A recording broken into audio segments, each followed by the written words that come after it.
There is a difference, right? Like between being up in the stands versus being on the court. Because when you're in the stands, how does life occur for you? What's it like? Detached. Detached. What's that? Out of your reach. Out of your reach. A bit of guilt, regret. Maybe. Yeah, right. Like you can kind of just sit back comfortably. It's safe. It's a total disconnect. It's a disconnect. You're just watching everything from a distance. You're not really participating, right? And there's a particular way that life will occur when you're in the stands. It's easy for us when we're in the stands to sit back and to judge and to assess what's happening on the court. Do you know what I mean? Because we're not on the court. It's like when you talk to people who are, fans of sport, and they'll comment on a basketball game or a football game and what people should have done, what they would have done had they been on the court or they'd been on the field, right? But then what's it like to actually be on the court? If you were playing tennis, I was using this example earlier, if you were playing tennis and let's say you guys were up against someone like Federer or Djokovic or Serena and Venus Williams, the Williams sisters, and they were serving to you. What's that? Oh shit. Oh shit. Yeah, I'd do so well. Paul would do well.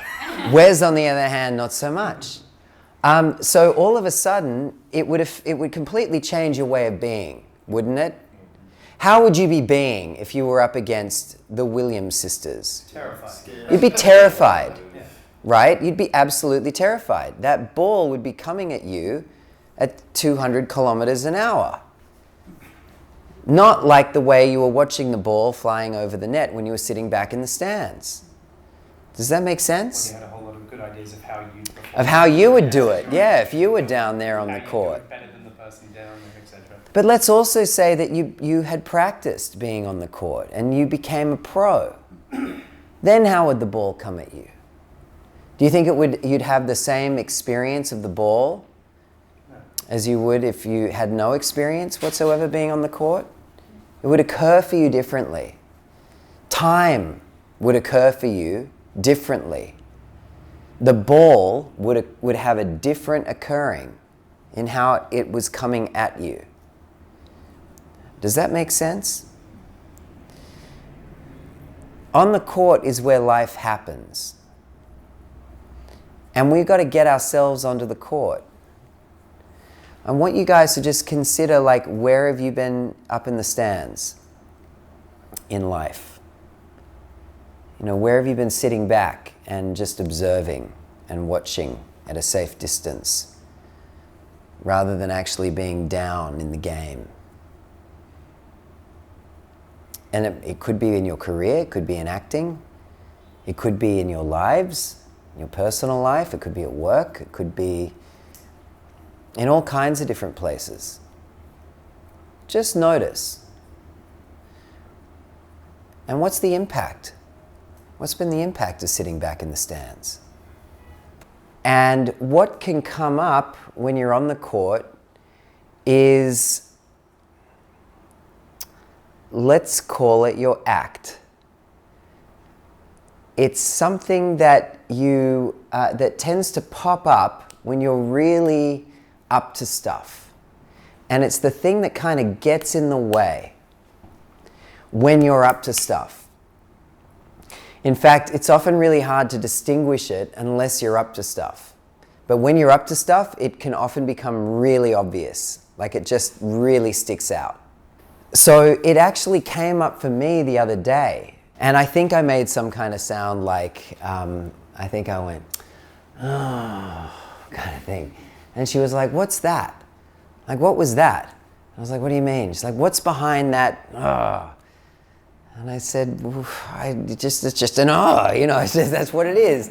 She said, no, but what is it that you're telling yourself? And I said, I don't want to. It's too hard. And immediately I caught it. That's my act. That's what it sounds like when it comes up. It usually presents for me as, I don't want to. It's too hard. And sometimes for people, your act, it doesn't say it quite so politely. It'll almost feel like it wants to be screamed. Does that make sense? Like we scream it at the universe or at people. We don't necessarily have to scream for it to feel like a scream. Does that make sense? I want you guys to just start to notice what comes up for you when you're on the court, when you're up to stuff in life. What's the thing that comes up? Kind of like a complaint. Because guess what? It's persistent. It may not be unwanted because you think again, there's a big payoff in it. But what I did end up doing was distinguishing it as a complaint, and I let it go. And all of a sudden, I can't tell you like the surge in power that I felt as a result. You know, what I did get present to though in letting go of that act was just like how much it's cost me in my life. Like what a huge, huge impact it's had. The way it absolutely stopped me, particularly in my 20s, but even into my 30s and into my 40s. And you know, when I got the cost, I was so emotional about it. Like it really hit home that, you know, the act keeps getting in the way. Even when I've had like really amazing successes and whatever, and you get a bit of momentum going, and then all of a sudden up comes the act. I don't want to, it's too hard. For other people, their flavor might be something along the lines of, I'm not capable, or fuck off, or leave me alone, or, I don't know, have a think about what your flavor is. Yeah, Danny. What is there a difference between a hesitancy to get on the court or in that way of being? Like, you know what you need to do. Is that the same as being on the court and it showing up, or is that different? I would say that that's also your act, getting in the way. Yeah, of being able to get of even getting on the court. when you know that's what you need to do and what you Yeah. need to do. Yeah. Okay. Just getting on the court can be enough. But certainly once you're on the court too, it'll show up when you're up to stuff. When you're up to big stuff. And you'll hear it in other people too. You can see it in them when they're in their act.